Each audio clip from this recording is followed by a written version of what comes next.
본질을 붙들라라는 제목으로 하나님 말씀 증거하도록 하겠습니다. 지금 7장부터 12장까지가 아하스 왕의 불순종을 얘기하고 있습니다. 하나님을 의지하는 데 실패한 왕 아하스를 얘기하고 있습니다. 하나님을 의지하는 데 실패했기 때문에 흑암이 임하게 되었습니다. 그렇지만 하나님께서 포기하는 게 아니죠. 흑암이 있으면 빛을 보내주신다는 것입니다. 이 빛이 누구냐? 예수님이죠. 여기서 이제 메시아로 표시되어 있는데 예수님이 오신다라는 것입니다. 우리 지난 주일에도 살폈지만 우리에게는 빛을 만들어낼 능력이 없습니다. 누구도 빛을 못 만들어내잖아요. 그러면 이렇게 합리화시킬 수는 없죠. 그래서 내가 흑암에 머무른다. 어둠 가운데 머무르는 이유는 빛을 못 만들어내서가 아니라 빛을 향해서 얼굴을 돌리거나 빛을 향해서 걸어가지 않기 때문에 그렇습니다. 빛이 내 안에 있는 게 아니라 외부로부터 오는 겁니다. 그래야 흑암을 이길 수 있다는 것입니다. 그래서 예수님을 영접하고 빛을 영접하고 메시아를 영접하면 빛 가운데 살 수 있다. 이게 오늘 핵심이라는 거예요. 오늘 특별히 1절과 2절 같은 데는 예수님도 이렇게 많이 인용하셨던 말씀이죠. 원래 그 갈릴리, 이방의 갈릴리, 여기 스불론 납달리 그랬는데 여기는 북쪽이잖아요. 이스라엘 북쪽. 접경 지역입니다. 그 위에는 뭐 레바논도 있고 아람도 있고 그래서 여기는 공격을 많이 당했습니다. 그래서 여기는 특징이 버려진 땅, 고통의 땅 그렇다는 거예요. 여러분 지정학적 위치가 그렇죠. 우리 조선시대 때도요. 사람들이 제일 살기 힘든 데가 함경도 이런 데래요. 거기 여진족들이 많이 쳐들어오고 해서 그래서 함경도로 부임하면은 이제 출세의 길이에요. 거기서 좀 힘든 데 있다가 다시 이제 서울 쪽에 오면 출세하고 이순신 장군도 함경도에 있었잖아요. 그러다가 해군으로도 가기도 하고 그랬었는데 그 이스라엘도 그렇습니다. 그 북쪽에 있는 그 스불론 납달리 이쪽이 북쪽이거든요. 그 전체적인 것은 갈릴리인데 갈릴리 지역 여기를 이방인 취급했다는 것입니다. 왜? 애들 낳았는데 아빠가 누군지 모를 정도로 막 피가 섞여 있는 막 그런 동네였다는 것입니다. 그게 흑암이거든요. 거기 예수님이 오셨다는 거예요. 예수님이 태어나기는 유다에서 태어났지만 자라나기는 나사렛 갈릴리에서 주로 활동하시고 그 사역을 하셨습니다. 그걸 뭐라고 설명해요? 오늘 이 구절을 가지고 설명하잖아요. 이방의 빛이 되었다고. 오늘 1절과 2절을 읽겠습니다. 시작. 전에 고통받은 자들에게는 흑암이 없으리로다. 옛적에는 여호와께서 스불론 땅과 납달리 땅이 멸시를 당하게 하셨더니 후에는 해변길과 요단 저쪽 이방의 갈릴리를 영화롭게 하셨느니라. 흑암에 행하던 백성이 큰 빛을 보고 사망의 그늘진 땅에 거주하던 자에게 빛이 도다. 오늘 빛 대신 예수님이 오셨다. 그렇게 우리 신약 백성이니까 알죠. 빛이 오면 어떤 결과가 나타나느냐? 두 가지로 얘기하고 있어요. 큰 즐거움이 있다. 또 하나는 대적들이 물러간다. 대적들을 이긴다. 기쁨과 승리 두 가지를 얘기하고 있습니다. 마찬가지로 우리에게 빛 대신 예수님이 오시면은 기쁨이 오고 또 대적을 물리치는 승리가 오게 된다라는 것입니다. 믿을 때 다 이런 일이 벌어지는 것 같아요. 저는 그 기쁨이 오는 것과 대적을 물리쳐서 승리를 맛보는 거 곰곰이 생각해 보니까 옛날 그 일본 선교할 때 생각나더라고요. 제가 아사 호란도 목사님이라고 한번 소개했던 적 있죠. 할리 데이비슨 타고 다니면서 그 아버지는 미국 사람이고 어머니는 일본 사람이에요. 혼혈인데 그 외모로는 거의 뭐 백인같이 보입니다. 이제 그렇게 보이는 분인데 이분 그 야쿠자들하고 뭐 이렇게 전도도 많이 하고 그랬던 분도 유명하다 그랬잖아요. 일본에 그 4개 큰 섬이 있잖아요. 그 중에 그 조금 기타 큐슈 옆에 있는 조그만 섬 있죠. 제일 작은 4개 중에 제일 작은 시코쿠라고. 시코쿠 지역에 그 십자가 행진을 했답니다. 십자가 이렇게 메고 다니면서 뭐 맨날 그랬거든요. 이렇게 돌아다니면서 교회 나오면 또 부흥회하고 또 십자가 메고 가다가 또 교회 나오면 부흥회하고 그런 식으로 하루에 한 3차례인가 4차례인가 부흥회하면서 계속 이렇게 메고 다니는 뭐 그런 일을 한동안 했던 적이 있습니다. 제가 그때 그 얘기를 이 아사호란도 목사님을 통해서 많이 듣고 했었는데 인상적이었던 게 뭐냐면 이분이 그런 얘기를 해요. 자기가 가장 이 십자가 이 지는 운동을 통해서 가장 인상적이었던 게 뭐냐면은 어떤 교회 목사님 이야기를 하더라고요. 어떤 그 지방교회 어떤 목사님인데 목사님 교회를 갔더니 그 이상하게 자기 아들을 보여주려고 그러지 않더라는 거예요. 그 이유가 뭐냐? 아들이 동성애자라는 거예요. 동성애자라서 교인들한테 덕도 안 되고 되게 고민스럽고 힘들어하는 그 목사님이셨답니다. 그래도 좀 아들이 보자 그래서 뭐 말리고 있는 데도 이렇게 보게 됐대요. 근데 아들이라 그랬는데 보니까 아가씨가 나오더래요. 그러니까 여장 남자죠. 예쁘더래요. 예쁜 남자도 꾸미면 예뻐요. 아시라고요. 예, 되게 예쁘더래요.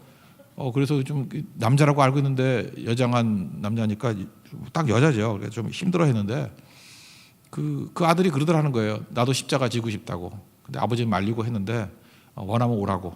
그래서 아마 다음 날인가 오는데 그 뭐 속도가 느리니까 와가지고 그 십자가를 지면서 자기도 뭐 1시간인가 이렇게 걷고 그랬대요. 근데 그 십자가 되게 무거운 거예요. 40kg래요. 그러니까 뭐 가벼운 게 아니죠. 굉장히 무거운 십자가를 매면서 그 쉽지 않은 일이라고요. 근데 한 시간 가면서 이 친구가 그 깨진 거예요. 자기는 생각할 때 십자가가 가벼운 줄 알았는데 이렇게 무거운지 몰랐다고. 그러면서 아들이니까 알 거 아니에요. 이 십자가가 내 짐이고 내 죄짐이고 내 모든 죄악들을 씻기기 위해서 예수님이 당하신 고난이라고. 그래서 깨지게 됐다는 것입니다. 뭐 좋은 거죠. 예. 그러고 난 다음에 이제 19구 지역 좀 뭐 넓으니까 거기 다 전도하고 뭐 한 달 정도 있다가 돌아왔더니 그 교회 또 다시 갔답니다. 그랬더니 어떤 청년이 뛰어오더라고요. 남자 청년이 여장 버리고 돌아온 거죠. 그러면서 아사오란도 목사님이 그런 얘기 하더라고요. 그 보통 사람이 동성애자로 되는 거는 봤지만 동성애자가 자기가 볼 때 이렇게 보통 사람으로 돌아온 건 처음 봤다고. 그래서 그 교회가 너무 기뻐하고 또 하나는 뭐예요? 그를 가정을 누르고 깼던 대적들이 물러가고 승리하게 되는 모습. 그래서 그분이 그러더라고요. 이 기쁨과 대적이 물러가는 승리는 동시에 오는 거라고. 제가 그 인상적이었어요. 그때 이 말씀 가지고 그렇게 말씀하시더라고요. 동시에 오는 거라고. 근데 이게 이 가정만 그렇겠습니까? 우리 삶에도 이런 것들이 되게 많이 있죠. 큰 기쁨이 있어요. 내용은 뭐예요? 승리예요. 이게 동시에 오는 거라고요. 그 빛 대신 흑암 가운데 있던 우리에게 예수님의 빛이 오시면 이런 일들이 벌어지게 된다는 것입니다. 여러분 삶 가운데도 이런 예수 그리스도의 빛이 임하는 우리 승리를 맛보는 하나님의 종 되기를 축원합니다. 그랬더니 그 승리했다는 내용들을 또 이렇게 묘사하잖아요. 이게 멍에, 채찍, 또 막대기, 이건 이제 출애굽의 의미거든요. 출애굽에 있을 때 하나님께서 애굽에서 건져 주셨다.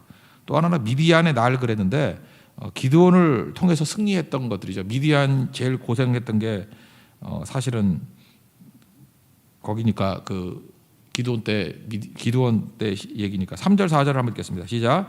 주께서 이 나라를 창성하게 하시며 그 즐거움을 더하게 하셨으므로 추수하는 즐거움과 탈취물을 나눌 때의 즐거움 같이 그들이 주 앞에서 즐거워하오니 이는 그들이 무겁게 맨 멍에와 그들의 어깨의 채찍과 그 앞지자의 막대기를 주께서 꺾으시되 미디안의 날과 같이 하셨음이니이다. 우리는 성경 지식을 잘 모르니까 이해가 안 되지만 앞에 얘기는 출애굽에서 벗어난 애굽에서 벗어난 출애굽 이야기고 이미지고 또 하나 여기 미디안의 날 그럴 때는 다 기드온을 생각하는 거예요. 기드온의 승리.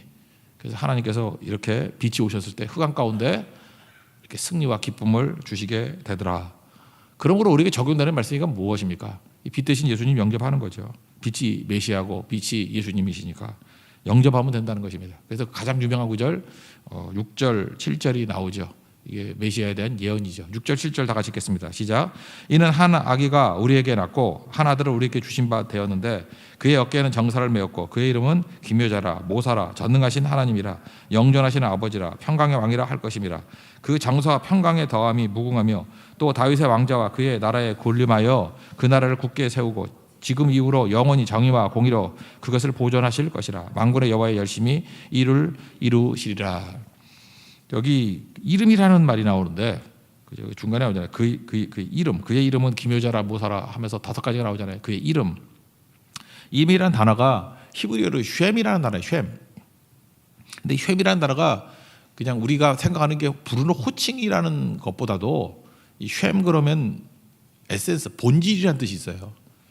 그래서 예수의 이름에 능력이 있다. 그럴 때 단순한 우리가 부르는 호칭으로서의 이름이라기보다도 우리 한국 사람들이 더 가까이 이해하는 쉔의 개념은 본질이에요. 예수의 본질의 능력이 있다. 그거예요. 예수의 본질에. 그래서 예수 이름으로 뭐 구원을 얻었네 그럴 때 그 예수님의 그 본질이에요. 본질. 그렇게 할 때 우리 한국 사람들이 이해가 훨씬 편한 것 같아요. 그래서 저는 성경에 나오는 이름의 능력, 이름 나올 때마다 본질로 바꿔서 읽으니까 훨씬 더 강하게 오더라고요. 원래 같은 뜻이거든요. 이름 그러면 본질이에요. 본질. 쉔이란 단어. 쉔. 그죠?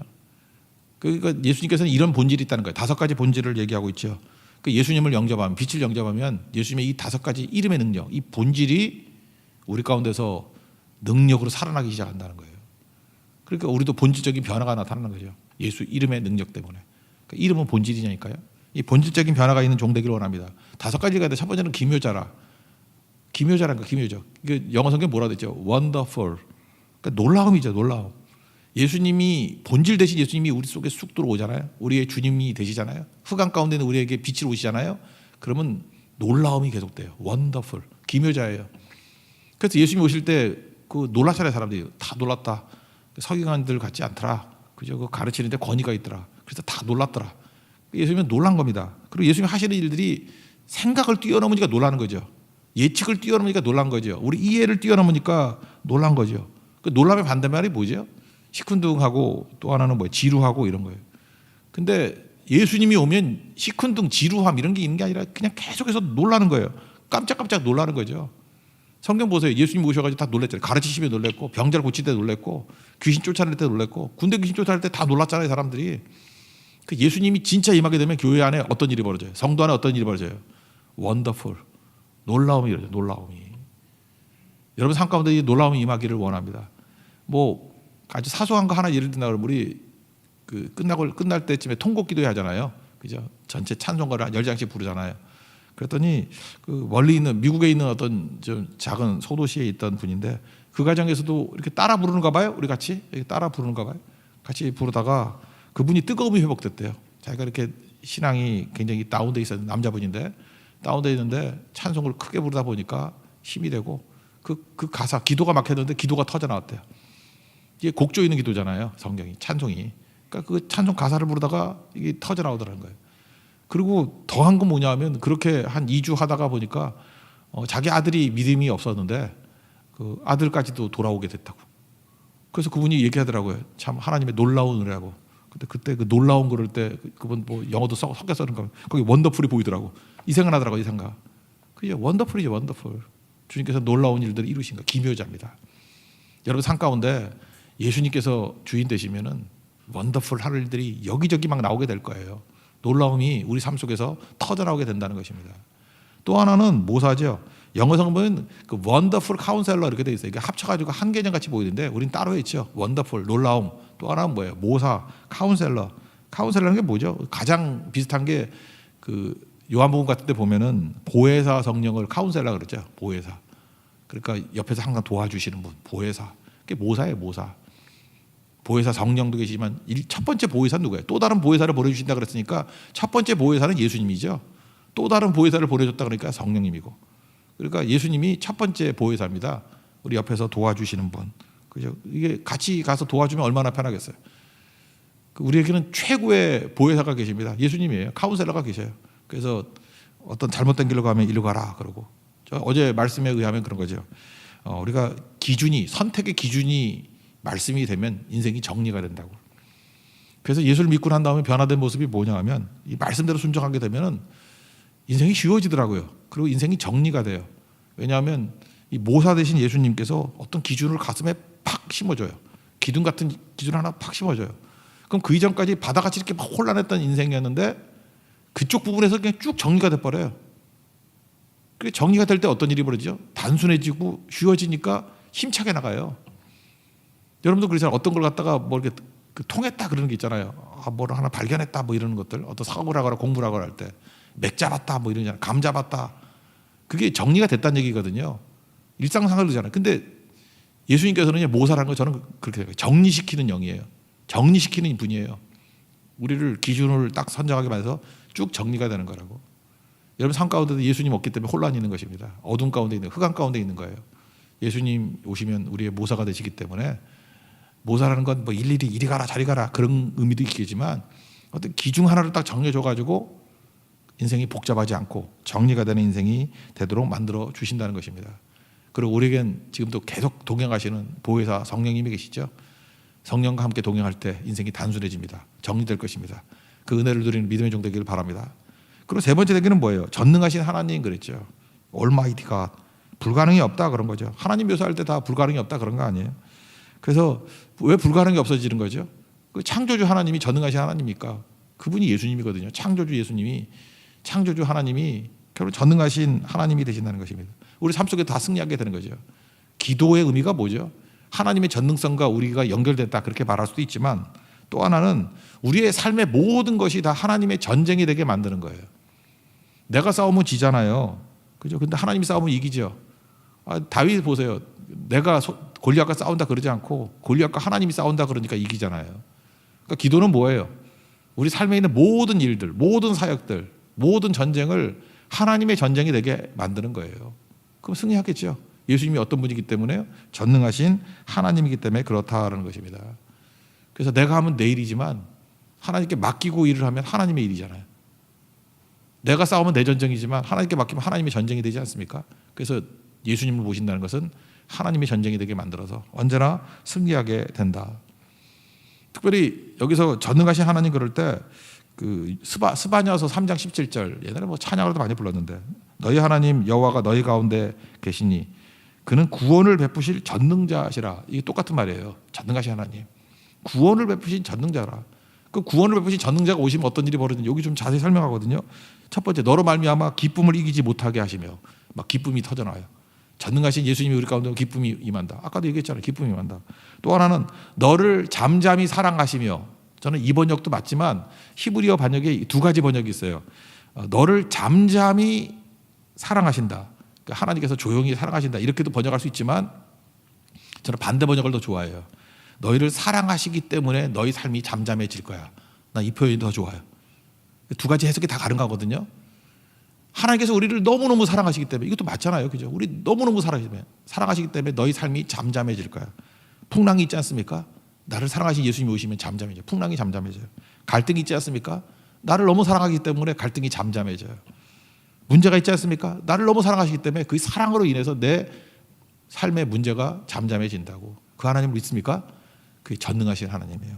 그죠? 너희를 구원을 베푸실 전능자시라. 구원을 베푸실 전능자시라. 그게 예수님입니다. 빛 대신 예수님. 전능하신 하나님. 네 번째는 영존하시는 아버지. Everlasting Father. 영존하신 아버지. 예수님은 어떤 분이에요? 아버지십니다. 아저씨가 아니에요. 어저께 얘기했죠. 아저씨가 아니라고. 아저씨는 막 기적을 행해요. 막 10만 원씩 주고 20만 원 주고. 아저씨 쫓아가면 망합니다. 아저씨는 몸에 나쁜 거 자꾸 먹으라 그러고. 근데 아버지는 안 그렇죠. 아버지는 기적이 없어요. 귀찮기만 해. 근데 내 살 길이에요. 근데 우리 아버지가 있다. 이게 탕자 비유 보면 되죠. 돌아갈 아버지예요. 아버지. 저도 지금 아버지 추억이 많이 생각나는데 그랬던 것 같아요. 제 삶에도 이렇게 뭐 젊었을 때 어려운 일이 많지 않았습니까? 근데 별로 말씀도 없으셨는데 그랬어요. 한 번은 제가 중개 결단. 그게 뭐였냐 하면 다 때려치고 이제 신학교 가려고 그럴 때였는데 제가 그때 생각보다 여건이 좋았어요. 여러 가지 좋았는데 그걸 왜 버리나 주변 사람들이 그럴 상황이었는데 하여튼 그랬어요. 상황이 되게 좋았는데 마음 가운데 이게 소명이 있더라고요. 그래서 신학교를 간다 그럴 때 우리 어머니는 울었지만 우리 아버지가 뭐라 그러냐면 그 한마디 기억나요. 딱 한마디 하더라고요. 그 신학교 들어갈 때 그 입구에서 힘들면 돌아와. 힘들면 돌아와? 무슨 책임을 지려고? 근데 그게 힘이 됐어요. 힘들면 돌아와. 어딜 돌아가는지도 모르겠어. 힘들면 돌아와. 근데 뭐 이렇게 바닥이 있는 것 같더라고요. 그죠? 갈 곳이 있는 것 같더라고요. 아무리 어려워도 난 그게 우리 육신의 아버지라고 생각하지는 않았어요. 힘들면 돌아와. 하나님 아버지가 있잖아요. 어딜 가든지. 여행하고 방황하고 차이점이 그거잖아요. 여행은 막 돌아다니다가 돌아갈 집이 있는 게 여행이고 방황은 뭐예요? 돌아갈 집이 없는 거. 그러니까 그게 많은 사람들이 그 나그네가 되는 이유가 그거잖아요. 돌아갈 집이 없는 거. 근데 우리 돌아갈 집이 있잖아요. 탕자는 아버지가 있잖아요. 그래서 그 얘기를 하고 있는 거예요. 지금도 방황하고 믿음 떠나는 많은 분들 계십니까? 우리 영존하신 아버지가 계십니다. 예수님이 아버지예요. Everlasting. 그 영원히 지속되는 아버지예요. Father. Everlasting Father. 돌아갈 곳이 있다고요. 언제나 환영해요. 힘들면 돌아와. 주님께서 우리에게 말씀하고 계십니다. 그게 예수님이라는 것입니다. 그리고 마지막에 평강의 왕 그랬는데 이 환경이 뭐 좋아진다 그런 것도 있지만 어떤 조건 속에서도 평강이 임한다 그런 거죠. 그 사도행전 12장 같은 데 보면은 야고보가 순교당하고 베드로는 옥에 갇혔는데 그 다음 죽을 차례인데 뭐 천사가 왔을 때 깊이 잠들잖아요. 그래서 옆구리 쳐서 깨우고 하는 거. 그게 평강이죠. 평강 그거예요. 조건은 안 좋은 것 같은데 하나님이신 절대 평강이네요. 마음에. 마음이 안 힘든 거야. 그거 어떻게 얘기할 거예요. 그게 하나님이신 평강이죠. 평강의 왕이라고. 또 반대가 있죠. 아무리 봐도 뭐 나쁠 게 없어. 뭐 몸도 건강해, 뭐 환경도 유복해, 다 좋은데 자기는 뭐 공황장애라 그러고 자기는 우울증이라 그러고 뭐 맨날 하늘이 무너진다 그러고 뭐 내 눈앞에 호랑이가 와서 서 있다 그러고 공황장애가 뭐냐 그랬더니 진짜 호랑이가 이렇게 입 벌리고 서 있는 것 같은 거래요. 그러면 목사님 같으면 안 무섭겠냐? 무섭지. 근데 왜 호랑이가 있어? 근데 그렇게 느껴진대고 어떡하겠어요? 너무 명문대학 나오고 집도 좋고 뭐 부자고 차도 엄청나죠. 슈퍼카는 아니지만 준 슈퍼카 타고 다니는 사람이 그러면서 맨날 눈만 감으면 호랑이가 입 벌리고 있대. 그 힘들다 그러는데 나 진짜 이해도 잘 못하겠더라고. 그러니까 그런 거예요. 근데 반대로 저 사람 어떻게 사나 그런 생각이 들죠. 저 사람은 옆에 있는 사람이 오히려 염려가 되죠. 저거 어떻게 사나. 근데 본인은 찬송 부르면서 잠만 잘 자. 평화로다. 하늘 위에서 내려오네. 그런 인생을 산다. 그게 뭐예요? 하나님 주신 평강이에요. 절대 평강. 예수님 믿으면 묘합니다. 환경 변한다는 건 둘째치고 평강이 매요. 예수님 만나면요 불면증 사라지고 그냥 자요. 염려, 걱정, 두려움 다 사라져 버린다고. 이상하게 사람들에게 말할 건 없는데 뭔가 의지하는 게 있어요. 평강이 있어요. 그게 빛 대신 예수님입니다. 그 예수님이 지금 이름을 얘기해요. 그의 이름이 그죠. 먼저 기묘자라, 원더풀, 모사라, 카운셀러, 전능하신 하나님이라, 올마이티 갓, 영존하신 아버지라, 에버레스팅 파더. 그 다음 뭐예요? 평강의 왕이라, 프린세스 오브 피스, 프린스 오브 피스. 그런 거잖아요, 그죠? 이 5가지 이게 본질이야, 본질. 예수님을 영접하면 이 본질이 우리 속에 내 본질이 되는 거예요. 내 본질, 질이 바뀌는 거예요. 질이 양이 바뀌는 게 아니라 질적으로 바뀌는 거예요. 그래서 예수님 만나면 이 세대를 본받지 말고 변화를 받아 그러잖아요. 이게 본질적인 변화예요. 이 변화를 맛볼 수 있는 우리 하나님의 종 되기를 바랍니다. 이게 예수님이에요. 근데 어떻게 우리가 예수님을 찬양하지 않을 수 있겠어요? 근데 이 8절 이하부터 나오는 건 뭐냐면 근데도 이거를 거절한다는 거예요. 이 아하스라는 바보 같은 녀석은. 그래서 예수님이 또 말씀으로 여기 묘사되어 있는데 말씀이 왔는데 이 거절하더라는 거예요. 말씀 받아들이면 야곱이 이스라엘 된다. 제일 좋은 이미지잖아요. 야곱이 이스라엘 된다. 창세기 32장에 나오는 제일 좋은 변화의 얘기죠. 야복강가의 얘기. 8절 읽겠습니다. 시작. 주께서 야곱에게 말씀을 보내시며 그것을 이스라엘에게 임하게 하셨은즉. 야곱에게 말씀이 보내니까 이스라엘이 되더라. 원래 야곱의 특징이 뭐예요? 뭐 움켜잡다 이런 거잖아요. 에고. 내 힘으로 사는 게 야곱인데 환도뼈, 그러니까 허벅지 관절을 내리치니까 그러니까 나를 의지할 때 없게 만들어 버리잖아요. 하나님 축복을 구하죠. 내 힘으로 못 삽니다. 하나님 힘으로 살 수밖에 없습니다. 은혜 주세요. 축복 주세요. 은혜의 힘으로 살아갑니다. 하나님만 의지합니다. 그랬더니 하나님이 이긴 자, 위너라는 이름, 이스라엘 이름 바꿔줬잖아요. 우리가 이스라엘 될 수 있는, 위너 될 수 있는 길이 뭐예요? 나를 부정하고 예수님의 능력 의지하면 이스라엘 된다는 거예요. 우리 2가지 길이 있습니다. 선악과의 길, 첫 번째 아담의 길이고 또 하나는 십자가의 길, 2번째 아담이 예수님의 길이에요. 선악과는 뭐죠? 이거 먹으면 하나님같이 된다는 거죠. 선악과의 특징이 뭔지 알아요? 에고가 강조되는 거예요. 그러니까 이름이 선악이잖아. 선악을 누가 판단해요? 내가 판단해. 저건 선한 거, 악한 거. 그래서 선악과 인생은 그냥 맨날 판단만 하고 다녀. 정죄만 하고 다녀. 맨날 옳으니 그러니 설교를 들으면서 저거 맞니 틀리니 뭐 저 사람 좋니 나쁘니 뭐 그냥 머릿속에 맨날 그거밖에 없어요. 그죠? 좋고 나쁘다. 뭐 저거는 훌륭하다 안 훌륭하다. 저거는 맞다 틀리다. 저거는 바람직하다 바람직하지 않다. 저건 죽어야 된다 살려야 된다. 뭐 맨날 그러고만 살아요. 그게 선악과라고. 중심이 뭐예요? 나예요. 근데 십자가의 삶, 예수님의 삶은 뭐예요?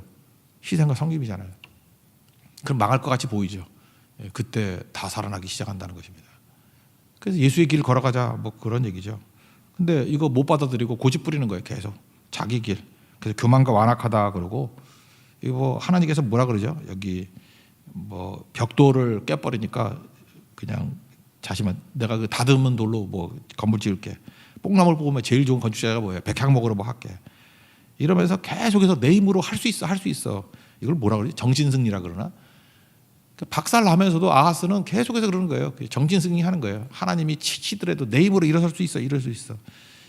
바보짓 그 말하는 거죠. 9절부터 11절까지 읽겠습니다. 시작. 모든 백성 곧 에브라임과 사마리아 주민이 알 것이오늘 그들이 교만하고 완악한 마음으로 말하기를 벽돌이 무너졌으나 우리는 다듬은 돌로 쌓고 뽕나무들이 찍혔으나 우리는 백향모로 그것을 대신하리라 하는도다. 그러므로 여호와께서 어르신의 대적들을 일으켜 그를 치게 하시며 그의 원수들을 격동시키리니. 이게 그 허벅지 관절을 내리치는 하나님의 사랑하고 똑같은 거죠. 그 관절을 왜 내리쳐요? 주님 의지하라고. 자기 의지하는 거 그만하고 이제 하나님 의지하고 나아가라고. 하나님 의지하면 승리하는 거죠. 13절 읽겠습니다. 시작. 그리하여도 그 백성이 자기들을 치시는 이에게로 돌아오지 아니하며 만군의 여호와를 찾지 아니하도다. 우리에게 고난을 주시는 목적이 뭐예요? 고난이 이거라고요. 내가 할 수 없음을 깨달으라는 메시지예요. 그러니까 모든 고난의 특징은 그거예요. 하나님 고난 왜 주셔요? 내가 할 수 없어. 그걸 깨달으라는 거예요. 내가 할 수 없어. 그러니까 주님만 의지해. 그게 목적이에요. 그럼 끝나는 거죠. 그 베드로 보세요. 밤새도록 그물 던졌지만 잡은 게 없어요. 그 고난이죠. 근데 말씀 듣고 했더니 그물 찢어지게 잡았어요. 그 깨달은 게 뭐예요? 죄인입니다. 나를 떠나소서. 그리고 그다음부터 주님만 의지하잖아요. 자기의 그 어부됨, 자기의 전문성 이런 거 다 포기해버리고 말씀에 의지하여 그분을 내리이다. 그러니까 주님만 의지하는 삶을 평생 살겠습니다. 그 고백 아니에요? 나는 nothing입니다. 아무것도 아닙니다. 난 죄인입니다. 불쌍히 여기주세요. 나는 아무것도 아니라는 거 아니에요. 고난의 목적은 내가 아무것도 아닌 것을 깨닫게 만드는 힘이에요. 그러면 고난 때문에 넘어지지 않는 이유가 뭐죠? 더 능력 있는 본질인, 아까 있잖아요. 그죠? 기묘자라, 모사라, 전능하신 하나님이라, 영존하신 아버지라, 평강의 왕이라, 그런 예수 그리스도의 본질이 우리 속에 들어오니 얼마나 강력해요. 말씀만 들어도 강력하잖아요. 그게 내 삶 속에 쑥 들어와 버린다고. 그게 아니면 어떤 일이 벌어져요? 자기 힘으로 그냥 발버둥 치다가 끝나버리는 불쌍한 인생이 된다는 것입니다. 그리고 우리가 주님만 의지하는 우리 하나님의 거룩한 백성 되기를 축원합니다. 뒤에 나오는 얘기 중에 제일 중요한 건 뭐냐면 지도자들의 문제가 있다는 거예요. 이렇게 예수님의 본질을 쫙 받아들이면 되는데 지도자들이 자기들끼리 자기한테만 몰아가니까 안 돼. 양몰이 개가 돼야 되는데 그걸로 몰아가지 않으니까 문제가 되더라. 그래서 그 지도자들에 대한 질책들이 쭉 나와요. 이 엉터리 지도자들 따라가지 말라. 여러분 마찬가지입니다. 교회 와서도 더 이렇게 사람 의지하면 안 돼요. 그래서 모든 예배와 모든 말씀의 중심은 예수님께 가면 되는 거예요. 사람은 잠깐 사라져야 된다고. 한번 보세요. 패턴이 어때요? 요즘에 우리가 고난을 맞이합니다. 지금 어려움을 당하는데 더 어려움에서 벗어나지 못하는 이유가 그거예요. 우리 성도들 어떠냐면 어려워요. 어려움은 요즘에 맨날 하는 일이 뭐야? 뭐 많은 사람이 그래요. 유튜브 보잖아. 어려워. 그 유튜브로 와서 뭘 보죠? 목사님들 뭐 설교를 찾을 수 있겠지. 듣고 싶은 거 찾지 않아요? 그렇죠. 듣고 싶은 거 찾잖아요. 내가 지금 마음이 답답해, 컬컬해. 듣고 싶은 거 찾아요. 근데 듣고 싶은 건 뭐죠? 내가 나를 원하는 것을 채워주는 거죠. 그게 말씀은 말씀이지만 그 무당하고 다를 게 뭐가 있어? 나를 강화시키는 거지. 듣고 싶은 거를 들어요. 그러면 내 생각이 강화되는 거죠. 그렇잖아요. 여러분 지금 듣기 싫은 것도 듣잖아요. 여기서는 와야 되니까 우리 교인이니까 신경질 나게 왜 잠깐 이사해서만 해. 딴 거 하지. 듣기 싫은 것도 듣잖아요. 그러면 이게 깨질 수 있지만 듣고 싶은 거를 듣는다 그러면 계속 좋은 것만 듣잖아. 그러니까 자기가 강화가 되는 거죠. 강화가 되고 이렇게 듣고 싶은 걸 잠깐만 듣다 보면 그분의 명성도 올라갈 거죠. 그 목사님 명성도 올라가는데 듣고 싶고 듣는 사람에게도 예수님이 없고 명성이 올라가다 보면 목사들도 함정에 빠질 수 있잖아요. 듣기를 원하는 설교를 할 수 있잖아. 주님이 전하라는 말씀보다도. 그러니까 목사에게도 예수님이 사라져. 성도들에게도 예수님이 사라져. 이게 뭐죠? 성경이 말하는 타락상, 종교적 타락상과 똑같이 돼버린다고. 주의 음성 들어야 돼요. 그래서 목사는 자꾸만 성도들 반응에 너무 예민하면 안 돼. 하나님의 반응에 예민해야 돼요. 하나님 말씀이 무엇인가 하나님 말씀이 있는데 다 증거해 주고 어떤 성도가 돼야 되느냐 하면 내가 듣고 싶은 거 들으면 안 되고요. 혹시 뭐 이렇게 든다 그러면 여기서부터 여기까지 다 드세요. 그러면 되고 그냥 우리 교회 다녀요. 그럼 돼. 뭐 딴 거 없어 그냥. 듣기 좋은 것도 있지만 듣기 나쁜 것도 있고 다 들어야 돼요. 그죠? 그러면 예수님 만나면 예수님 만나면 사람 만나면 다 망합니다. 이거 여러분 평생 잊지 마십시오. 어떤 사람도 사람 만나면 방하고 예수님 만나면 예수님의 이름의 능력, 본질이 들어온다니까. 본질. 우리 예수님 만나십시오.